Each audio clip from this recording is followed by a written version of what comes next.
Accidents don't just happen, they are more often than not caused. In other words, every accident is not just a mere occurrence, but has been attributed to one factor or the other. Motor vehicle crashes are the leading cause of deaths among adolescents and people in the prime of life. There has been an upsurge in the proportion and number of traffic fatalities witnessed in a number of developing countries like Nigeria, while developed nations are witnessing a downward trend in road crashes. The rise in fatal road traffic accidents in Nigeria has been attributed to many factors such as population explosion, increased levels of motorization, bad roads, and attitudes of road users, among others. Now on Nigeria Today, we will be examining this phenomenon that seems peculiar to African nations, including Nigeria, the causes and general preventive measures. Welcome to Nigeria Today. I am Dennis Adigunloye.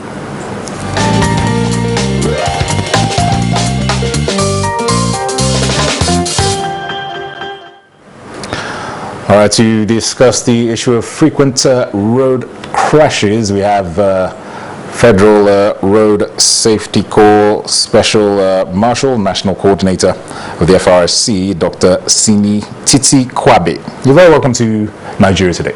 Good evening.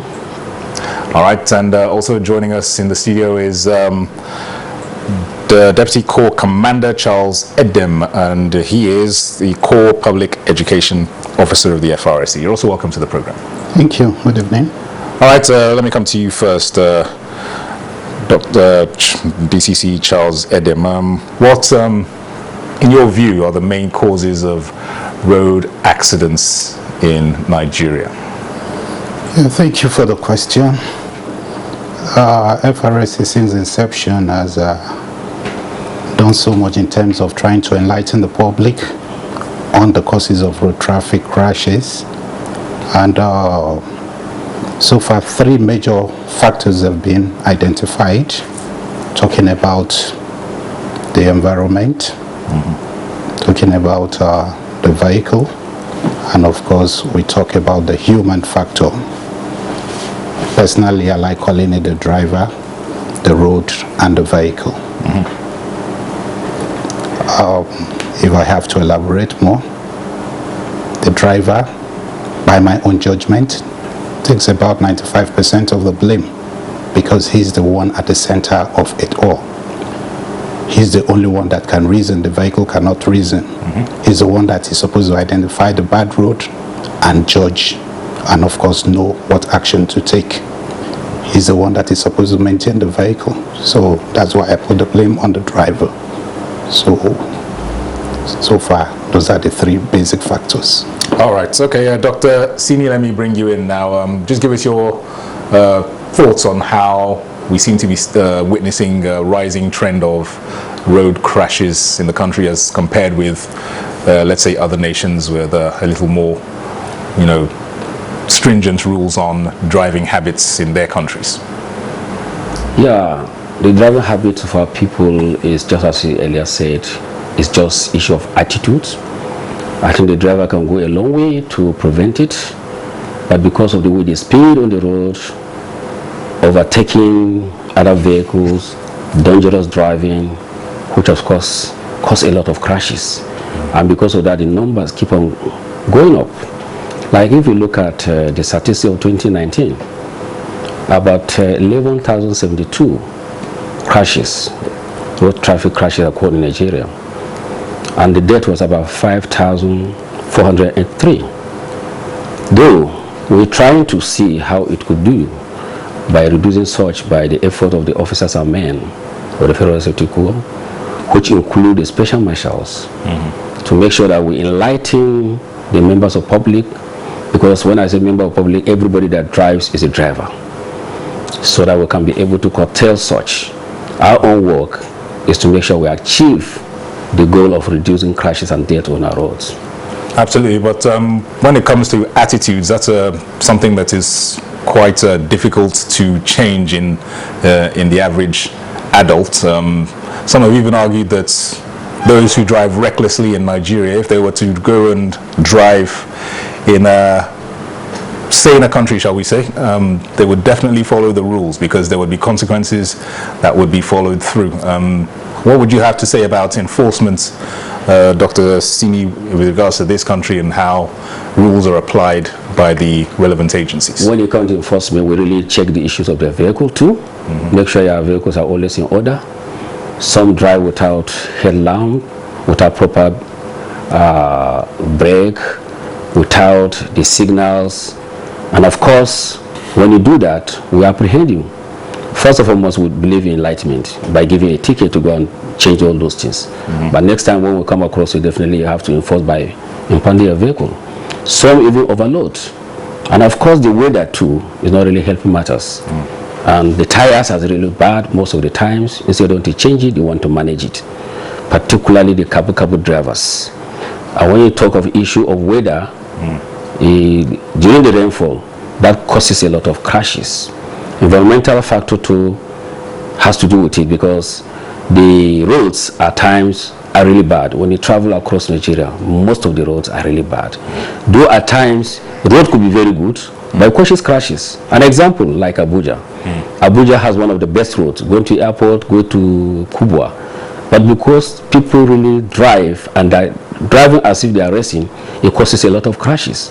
And that's why, from our own statistics, Abuja has one of the highest crashes in the country, based on the reporting. All right, DCC Charles Edem, let me bring you back in here. Some have attributed this laxity or this poor attitude on the part of drivers and overspeeding on drivers' parts, saying that they are to blame, while, like we just heard, they blame it on bad roads. Which end of the spectrum would you say you are on with regards to the causes of this? Like I said earlier, that 95% of the blame for the road traffic crash should be put on the driver. Yeah. Like we mentioned, the three basic categories or factors responsible for road traffic crash. Talked about the environment, we talked about the engineering factor, we talked about the human factor. Now, like I said again, the driver is the one at the center of it all. Yeah. That's why my colleague was talking about attitudinal change. Our people need this education.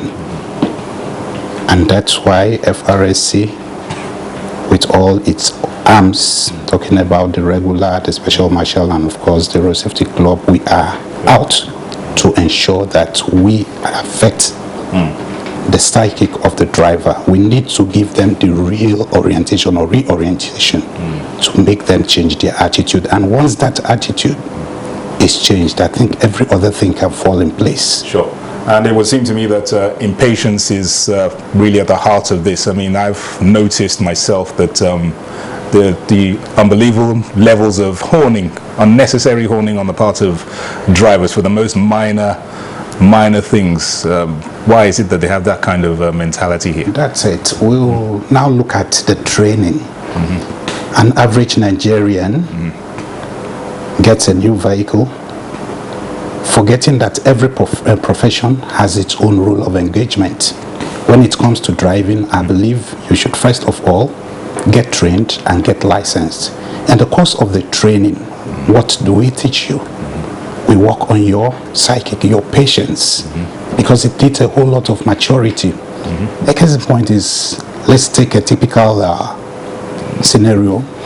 Look at the express. Probably there's a little blockade that normally everybody's supposed to queue behind. But Nigerians, a lane that is supposed to be about 2, 3 at most, before you know, we're having 5, 6 lanes. And that's the impatience we're talking about. And we can only deal with impatience once we're able to get the average Nigerian driver to be matured in thought, in thinking, in reasoning, and in action too. So education definitely, I believe, will go a long way to help, and we are on it. Absolutely. All right, Dr. Sini, how confident are you with regards to this enlightenment, sensitization, and education? How confident are you that we can reorientate the mindset of the average Nigerian in terms of how to drive safely and correctly? Well, I believe we are really achieving better results. Just like I gave you the 2019 statistics, I can equally give you the statistics of 2020 from January to November, because that of December yet to be concluded. Like the total crashes occurred was about 10,453, and the total death about 5,466. Yeah. You can see the trend is really coming down. But I believe because of the enlightenment and the way our people have gone out to the road in December, definitely the numbers will be reduced. And I'm self-confident because the enlightenment is really ongoing. We don't really operate in the night, but we have test running, do overnight operation like in Abuja because of those who usually go for nightclub and this thing. Yeah. But thank God for COVID-19, that one has drastically been reduced. But I believe no matter the attitude, no matter how you train some of our Nigerians, it is a deliberate act. Yeah. Why do I say deliberate act? When you're trying to correct somebody, he will ask you, do you know how many years have I been driving? That's not the issue. Yeah. It's the quality of your driving. Exactly. Some overspeed because they are late, they want to go to office from their home. And so they plan their schedule to leave home earlier, they overspeed. And that's why that overspeed has taken about 48% out of 100%. That causes crashes. And wrongly overtaking is another problem because of speed, because of trying to go in a way you want to be faster. He doesn't mind what happens. He's trying to do wrong overtaking, and that causes a lot of crashes, which leads to death. Yeah. But I believe with more training, with more enlightenment, I believe we are going to achieve. We certainly hope so. All right, DCC Charles, I don't think there can be a day the average driver can go without witnessing motorists coming to blows for maybe scrapes or grazes on their cars. I mean, I see it almost every day. Is FRSC involved in any kind of insurance or enlightening drivers on the need for motor insurance, for example? Of course, in most of our outings, talking about the public enlightenment campaigns, we talk about insurance, and we equally partner with the insurance companies, because if you're to register a vehicle afresh, of course, at least a third-party insurance is one of the basic requirements. So Nigerians, being who we are yet to really embrace that. But then it's still part of our efforts. It forms part of the items we list for our training exercises. All right. Okay, we'll continue discussions very shortly. You are on to Nigeria today. We are discussing the phenomenon of frequent road crashes in Nigeria. Do stay with us. Let's now hear from some members of the public who spoke earlier with correspondent Alika Okmanachi Arwa on their opinions on the frequent causes of road crashes in the country. Stay with us.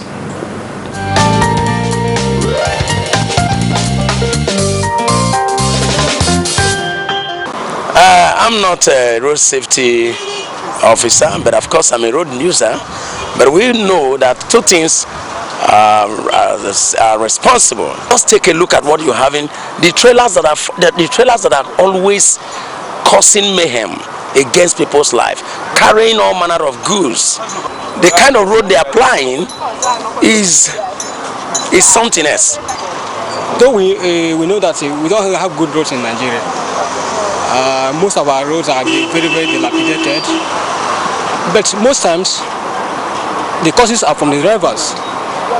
Because the way some of our drivers drive is not really good. Most of our drivers, I think, we are not well trained. Some of them just get by getting the vehicles, then they move on the road. I think when there is no control, there will be chaos, you know. There won't be orderliness. I think those are part of the reasons why there are recurring car crashes on the road. If governments really want to reduce the load on the road, they should make provision for railways.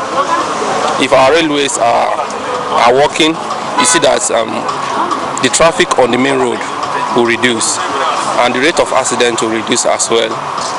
And as well, they should try to make it affordable for a common man.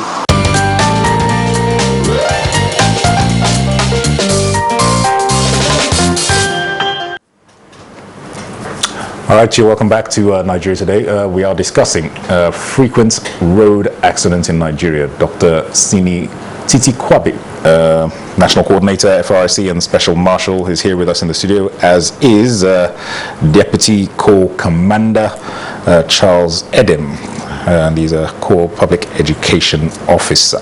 Dr. Simi, you heard some observations from members of the public there. It would seem to me that, based on their opinions, Nigerians generally have an understanding of what are the major causes of road crashes in Nigeria, but we still need to see better results. So what can you say about what you heard?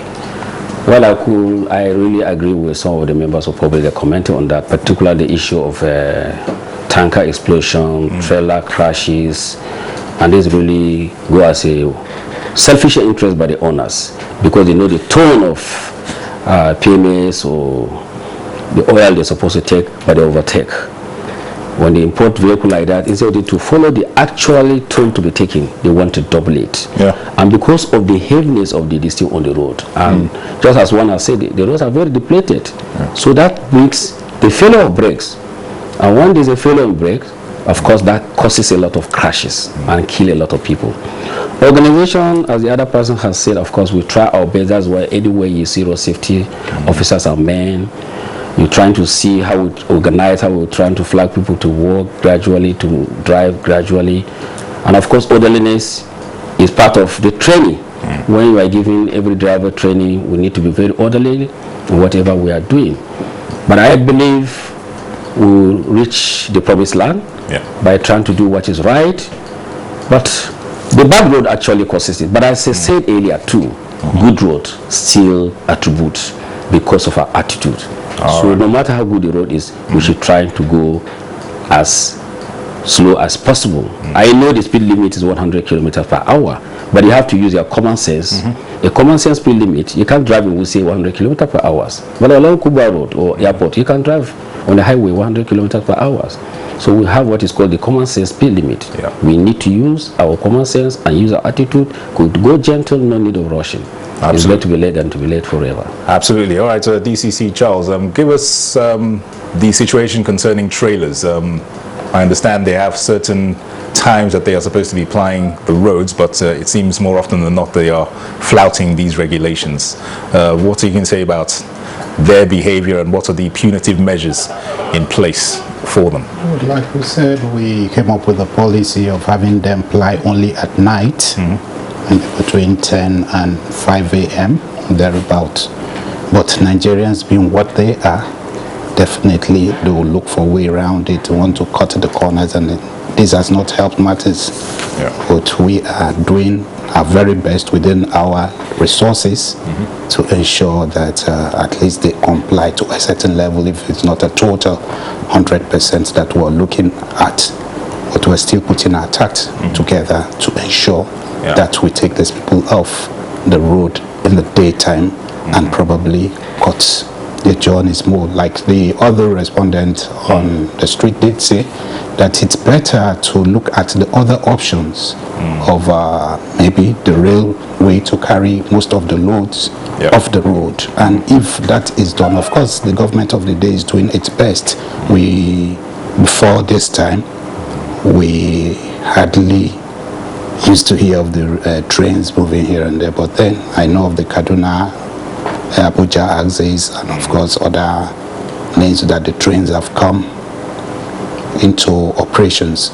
So with time, I want to believe that this aspect will equally be looked into and explored to the benefit of every Nigerian. Sure. Let me stay with you, DCC. As compared with, let's say, other African nations, where would you say the average Nigerian driver sits in terms of being matured and professional and,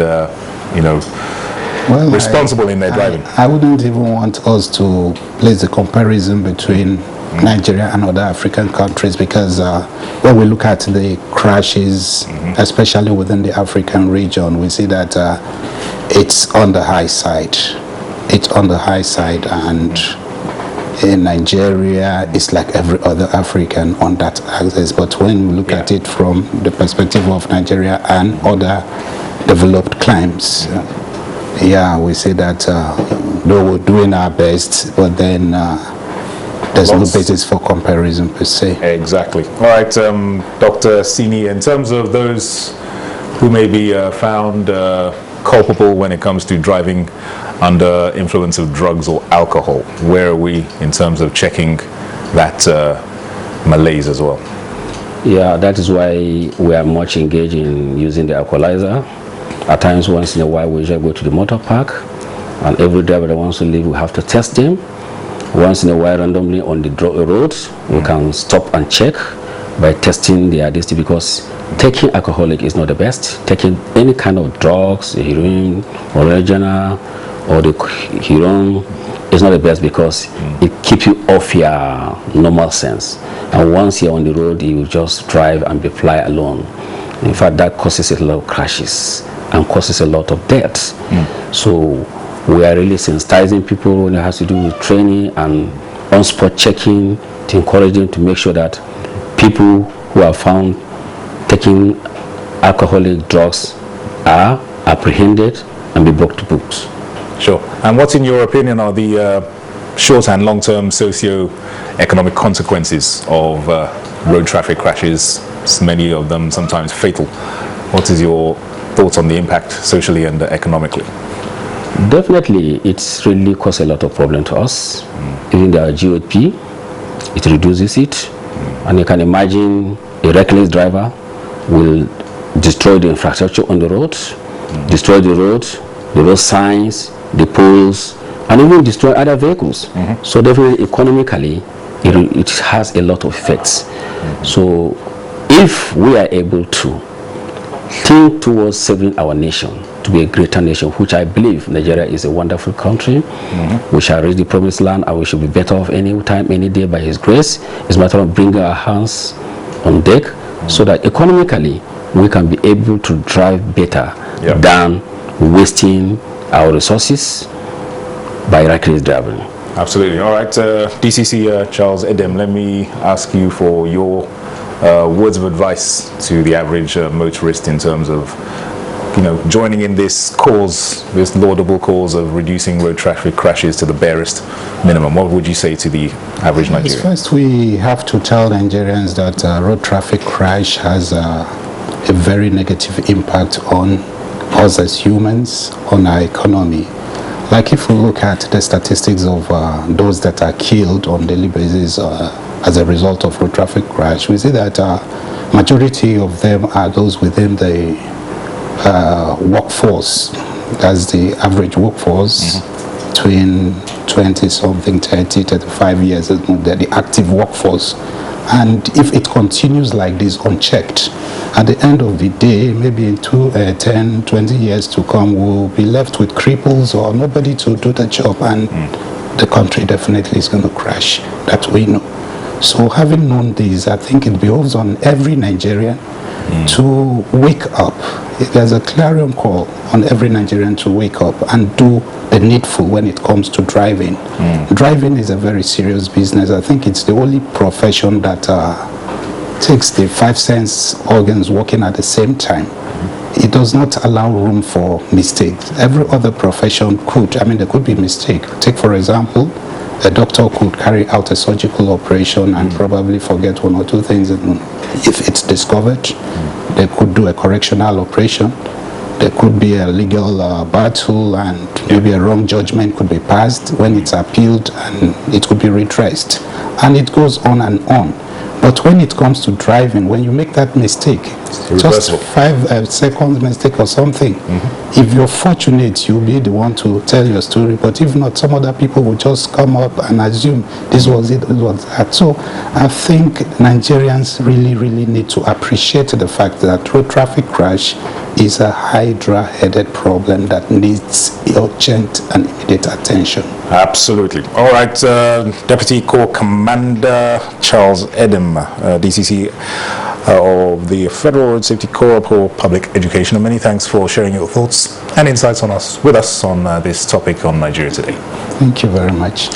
And thanks also to Dr. Simi Titi, National Coordinator, FRIC, and Special Marshal. Many thanks also for your time and observations and opinions with us. Thank you so much. It's a pleasure to be here with you. You're very welcome. And thanks to our viewers for watching. Nigeria Today is live every weekday on NTA News 24 at 7:30 in the evening. Also catch this and other editions on youtube.com/NTA News 24 Hub. I'm Dennis at Degundoye. Thank you for watching.